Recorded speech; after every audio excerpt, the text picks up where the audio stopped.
Message तो हमारा यही है बेसिकली। कहानी अपने आप में एक मैसेज यही दे रही है कि वन, आज के टाइम पे जो रियल हीरोज़ की जो कहानियाँ हैं, जैसे लड़का सचिन को भगवान मानता है और फादर कृष्ण को भगवान मानता है, तो जो ये फेथ की कहानी अपने अपने हैं, वो आजकल के टाइम पे बहुत इंपॉर्टेंट है डिस्टिंग्विश करना कि who is the real hero. Gods और आदमी के जो फ़र्क है, हीरोज़ जो हमने आजकल बनाए हुए हैं रियल हीरोज़, और उनको हम बिल्कुल भगवान की तरह पूजना शुरू कर देते हैं, वो एक जो डिफरेंस है उसको हमें देखना पड़ेगा उस नज़र से कि they are few heroes which are good in their own thing but it cannot be compared to god. तो ये एक बहुत बड़ी कहानी है जो बोलती है कि आप किसी को फॉलो करो मगर पागलपन की हद तक नहीं, जो उनकी अच्छाइयाँ वो करो मगर बुराइयों को भी दूर रखो। तो ये कहानी है जो यूथ के लिए है कि stay very cautious to find the right heroes. If you choose the wrong heroes, और अगर आप गलत लोगों के पीछे लगेंगे तो रास्ता गलत हो सकता है। तो ये एक कहानी है और ये इसलिए देखनी चाहिए क्योंकि इस कहानी में रिश्तों की बात हो रही है। मुझे लगता है कि हर बाप बेटे का एक डिफरेंस होता है रिश्तों में। मतलब बेटे को हमेशा लगता है, शुरू में उसको लगता है कि मेरे जो फादर है वो मेरे हीरो हैं, फिर जब वो थोड़ा बड़ा होता है तो उसको लगता है कि नहीं, ये थोड़े दूर हो जाते हैं वो अपने बाप से, और फिर आखिर में जाके थोड़ा टाइम के बाद समझ आता है कि माई फादर वॉज राइट। तो फादर सन के रिश्तों को समझने के लिए एक इमोशनल जर्नी है जो इन सबको देखनी चाहिए अपने अपने फेथ के साथ। फादर का भी एक रीज़न है वो why he is after his son. तो इन रिश्तों को लेके जो आए तो ये कहानी पक्का लोगों के दिलों में जाएगी, क्योंकि घर घर की कहानी है। हर बाप ने एक बार अपने बेटे को धक्का मार के बोला है कि तू मेरे घर क्यों पैदा हो गया, और ये कहानी जो है हर उस बेटे को रिलेट करेगी क्योंकि इसमें दर्शक के साथ ऐसा कुछ होता है। सुमित्रा जी। I think I have two reasons of your questions कि एक तो टाइटल ही अपने आप में एक मैसेज है, दूसरा there is a generation gap between father and son, but उनमें जो कॉमन है और जो हमेशा से रहेगी वो है फेथ नहीं बदला, it's the same. So I think ये दो चीज़ें हैं जो फिल्म को एक मैसेज दे रहे हैं और ऑडियंस को देखना चाहिए। ये कहानी जो है ये हम सचिन के एक फ़ैन की कहानी से निकले थे लेके, और फिर मेरे सामने एक पहचान शो आया जो भट्ट साहब और सविता के साथ बना रहे थे। उसके लिए जब हम कश्मीर गए तो इस कहानी में एक नया मोड़ आया जो इसको कश्मीर और बाप के फेथ के साथ जोड़ा।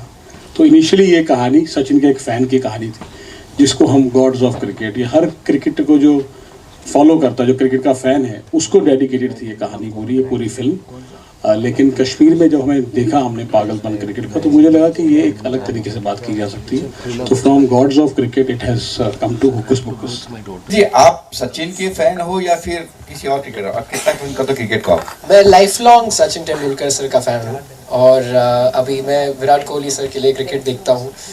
कभी कभी वो तुम्हारे बेड से निकलवाने में इंस्पायर करते हैं, बिकॉज आप देखोगे तो उन्होंने सारे उनके रिकॉर्ड्स तोड़े हुए, लेकिन उनके आंखों में जो हंगर है उससे मैं काफ़ी इंस्पायर होता हूँ। So Sachin sir first and then Virat Kohli. कितना एंजॉय किया आपने क्रिकेट खेलते हुए फिल्म? बहुत ज़्यादा एंजॉय किया। एक्चुअली ये सवाल सभी को पूछना चाहिए जो यहाँ पर मेरे साथ खेलते थे क्रिकेट। इनफैक्ट कभी कभी क्रू मेंबर्स भी हमारे साथ क्रिकेट खेलते थे एंड बहुत ज़्यादा मज़ा आती थी। इनफैक्ट सबसे ज़्यादा हम क्रिकेट को मिस करते हैं इस सेट पर। Thank you so much. Any more questions please from anyone over there? Sir ji, उनके पास एक क्वेश्चन है, प्लीज उनको माइक दे दीजिए। इधर इधर इधर ओवर देयर, उनको एक माइक दे दीजिए प्लीज। सर, आपका नाम, पब्लिकेशन और मेरा नाम अनिल जायसवाल, वायरल खबरें। Thank you sir. मुझे पूछना यह है कि जैसे कश्मीर की अगर बात आती है तो आतंकवादी या बंदूक की बातें जरूर होती है, उसमें हर पिक्चर में होती है। तो क्या ये इस पिक्चर में भी ऐसी कोई बात है? सर, आपका सवाल किसके लिए है? कोई भी दे सकता है। I believe let the directors handle this. ये जो कहानी बताई जाती है कश्मीर की, ये भी हम लोगों ने बनाई है। तो ये सिर्फ एक साइड ऑफ स्टोरी है कश्मीर की। जैसे इंसान की एक साइड ऑफ स्टोरी नेगेटिव होती है, उसका पॉजिटिव भी होता है। तो कश्मीर की आज तक एक साइड की कहानी आई है। तो इसमें जो सच है कश्मीर का वो है, कुछ पॉजिटिव, कुछ खट्टा, कुछ मीठा, मगर जो भी है वो सच है, वो राइट कश्मीर है। कोई ऐसा सोच नहीं है जो हो नहीं रही वहाँ पे। पॉजिटिव बात भी है, फिर कश्मीर में पॉजिटिविटी भी है। हमको सिर्फ उस नज़र से देखना है, और आई वॉज फॉर्चुनेट कि मुझे वो दिखा। तो इसमें बात ज़रूर है उस वातावरण की जो वहाँ पे कुछ वक्त के लिए ख़राब था, उसके रिप्लिकेशन है, मगर सोच जो है वो उस वातावरण में भी जो पॉजिटिविटी की है, जो होनी चाहिए, जो है कुछ लोगों में, उनकी है। ये हर उस हिंदू, मुस्लिम, सिख, ईसाई, कश्मीरी की कहानी है। ये किसी एक कश्मीरी पंडित की कहानी नहीं है। हर उस कश्मीरी हिंदू मुस्लिम सिख ईसाई की जो वहाँ पे स्ट्रगल के टाइम पे सस्टेन किया, जिसने मुश्किलें गई, बंद हुआ, जो कुछ भी हुआ वो हटा नहीं वहाँ से, और आज जो सब कुछ ठीक हुआ है, कुछ बेटर हुआ है, जो उसको वो लोग, उनकी जीत है ये। तो ये उन लोगों के लिए है ये कहानी, और सच्ची कहानी है ये। बिना पिस्तौल के भी कश्मीर में बहुत कुछ है ऐसा जिसको एंजॉय करना चाहिए, और यह इस फिल्म में दिखेगा आपको। जी, आप सचिन के फैन हो या फिर किसी और क्रिकेटर, और कितना उनका तो क्रिकेट का? मैं life long Sachin Tendulkar sir का फ़ैन हूँ, और अभी मैं विराट कोहली सर के लिए क्रिकेट देखता हूँ। कभी कभी वो तुम्हारे बेड से निकलवाने में इंस्पायर करते हैं, बिकॉज आप देखोगे तो उन्होंने सारे उनके रिकॉर्ड्स तोड़े हुए, लेकिन उनके आंखों में जो हंगर है उससे मैं काफ़ी इंस्पायर होता हूँ। So Sachin sir first and then Virat Kohli. कितना एंजॉय किया आपने क्रिकेट खेलते वक्त? फिल्म बहुत ज़्यादा एंजॉय किया। एक्चुअली ये सवाल सभी को पूछना चाहिए जो यहाँ पर मेरे साथ खेलते थे क्रिकेट। इनफैक्ट कभी कभी क्रू मेंबर्स भी हमारे साथ क्रिकेट खेलते थे, एंड बहुत ज़्यादा मज़ा आती थी। इनफैक्ट सबसे ज़्यादा हम क्रिकेट को मिस करते हैं इस सेट पर। Thank you so much. Any more questions please from anyone over there? Sir ji, उनके पास एक क्वेश्चन है, प्लीज उनको माइक दे दीजिए। इधर इधर इधर ओवर देयर, उनको एक माइक दे दीजिए प्लीज। सर, आपका नाम, पब्लिकेशन और मेरा किसके नाम लिए? अनिल जायसवाल, वायरल खबरें।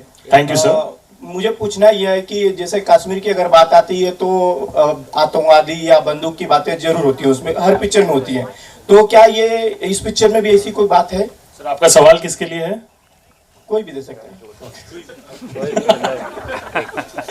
I believe let the directors handle this. ये जो कहानी बताई जाती है कश्मीर की, ये भी हम लोगों ने बनाई है। तो ये सिर्फ एक साइड ऑफ स्टोरी है कश्मीर की। जैसे इंसान की एक साइड ऑफ स्टोरी नेगेटिव होती है, उसका पॉजिटिव भी होता है। तो कश्मीर की आज तक एक साइड की कहानी आई है। तो इसमें जो सच है कश्मीर का वो है, कुछ पॉजिटिव, कुछ खट्टा, कुछ मीठा, मगर जो भी है वो सच है, वो राइट कश्मीर है। कोई ऐसा सोच नहीं है जो हो नहीं रही वहाँ पे। पॉजिटिव बात भी है, क्योंकि कश्मीर में पॉजिटिविटी भी है। हमको सिर्फ उस नज़र से देखना है, और आई वॉज फॉर्चुनेट कि मुझे वो दिखा। तो इसमें बात ज़रूर है उस वातावरण की जो वहाँ पे कुछ वक्त के लिए ख़राब था, उसकी रिप्लिकेशन है, मगर सोच जो है वो उस वातावरण में भी जो पॉजिटिविटी की है, जो होनी चाहिए, जो है कुछ लोगों में, उनकी है। ये हर उस हिंदू, मुस्लिम, सिख, ईसाई, कश्मीरी की कहानी है। ये किसी एक कश्मीरी पंडित की कहानी नहीं है। हर उस कश्मीरी, हिंदू, मुस्लिम, सिख, ईसाई की जो वहाँ पे स्ट्रगल के टाइम पे सस्टेन किया, जिसने मुश्किलें गई, बंद हुआ, जो कुछ भी हुआ वो हटा नहीं वहाँ से, और आज जो सब कुछ ठीक हुआ है, कुछ बेटर हुआ है, जो उसको वो लोग, उनकी जीत है ये। तो ये उन लोगों के लिए है ये कहानी, और सच्ची कहानी है ये। बिना पिस्तौल के भी कश्मीर में बहुत कुछ है ऐसा जिसको एंजॉय करना चाहिए, और यह इस फिल्म में दिखेगा आपको। क्या बात है, what a line at the end, बिना पिस्तौल के भी। I think that is actually the essence of a beautiful Kashmir. मेरा एक सवाल है। हाँ जी सर, मैंने ट्रेलर देखा और आप जैसा बता रहे हैं कि ये बाप और बेटे की इमोशन की कहानी है, लेकिन ये फिल्म में ये ट्रेलर देख रहा हूँ, ये समझ में आ रहा है। और कश्मीर और मंदिर बहुत ही संवेदनशील शब्द हैं आज की तारीख में, और बहुत सारी घटनाएं भी हो रहे हैं। और इस ट्रेलर के अंदर दोनों शब्द हैं, कश्मीर भी है और मंदिर भी है, और आप बाप बेटे कर रहे हैं। मुझे तो लग रहा है इसमें मंदिर बनाने के ऊपर ही एक फिल्म बन रही है, जो बाप बेटे के बीच की कश्मकश है। तो ये सर एक संवेदनशील मुद्दा भी मुझे लग रहा है। क्या कुछ बोलना चाहेंगे सर? नज़र की बात है सर। आपको क्रिकेट नहीं दिखी इसमें, क्योंकि मे बी इस टाइम आप ज़्यादा उन चीज़ों पर ध्यान दे रहे हैं। इसमें बहुत कुछ है, रोना भी है, हंसना भी है इसमें।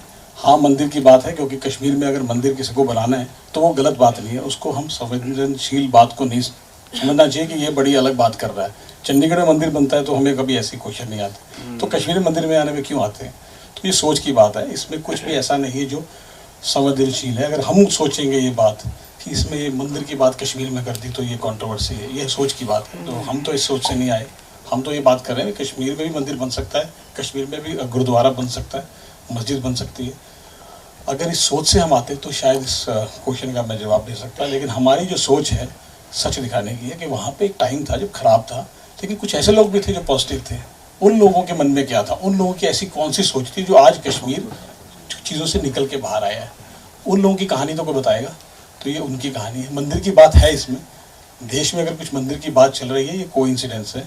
This film was planned last year. अब जो हो रहा है ये कृष्ण जी के लिए है। शायद इस फिल्म के थ्रू कोई ऐसा मैसेज सबके पास जाना हो कि इस नज़रिए को जो हम फिल्म से ला रहे हैं, मंदिर के नज़रिए को, लड़ाइयों के नज़रिए को, शायद किसी अलग तरीके से दिखाए हम, और किसी एक आदमी की भी सोच बदली कंट्रोवर्सी से या संवेदनशील से पॉजिटिव की तरफ, तो आई थिंक हमारी फिल्म की जीत होगी। मेरा सवाल दरअसल के लिए है क्योंकि मुझे ये शायद अच्छी तरह से पता है, ये back to back second film हो रही है कश्मीर के ऊपर आपकी, राइट है जी। और आप वहाँ के लोगों से मिले हैं और बातें भी काफी किए हैं, तो कुछ नजरिया शेयर करना चाहेंगे कश्मीर को? मैंने ये फिल्म पहले की थी एंड उसके बाद फिर ऑटोमेटिकली दूसरी फिल्म की बात हो रही थी। एंड यहाँ पर मेरे लिए सबसे ज़्यादा नेचर वहाँ पर जो है, हम डल लेक में शूट कर रहे थे एक्चुअली एक दिन शिकारा पर, और पूरा दिन हम उसी लेक पर थे। एंड आप अगर सोचोगे कि आप कोई भी एक जगह पर रहते हो तो आप थोड़े से बोर टाइप हो जाते हो कि ठीक है मुझे यहाँ से निकलना है, लेकिन वो जगह ही ऐसी है कि आपको वहाँ से कभी हटने का मन नहीं करेगा। मैं जब भी कश्मीर के बारे में सोचता भी हूँ, पता नहीं एक अंदर का कनेक्ट फील होता है वहाँ के नेचर के साथ, वहाँ के लोगों के नेचर के साथ भी, क्योंकि लोग इतने प्यारे वहाँ पर, इतने वार्म है। तो मेरी मेमोरीज, मैं करीब 6-7 बार अब कश्मीर जा चुका हूँ और हमेशा एक स्वीट मेमोरी के साथ में फिर से वापस लौटा हूँ। So it always have a special place in my heart. एक लास्ट क्वेश्चन मेरा सर के साथ है, विलेन सर के साथ है। सर हेलो सर, ये सर आपके साथ सर, ट्रेलर के अंदर एक बहुत बेहतरीन लुक जो आपके फेस पे आई हंसते हुआ, एक किलर स्माइल था वो, और बहुत अच्छा लगा। सर थोड़ा आपके किरदार के बारे में थोड़ा एक्सप्लेन करेंगे? मैंने वो नहीं देखा, अब ट्रेलर नहीं देखा अब तक, तो आप किरदार के बारे में क्या बताऊं? इज अ पॉलिटिशियन जो उसका बिलीव्स है कुछ और उनको लगता है कि वो सही है उनका बिलीव, बट एंड पे मतलब वी हैव टू सी कि वो सही है या नहीं, बस that's all I can say.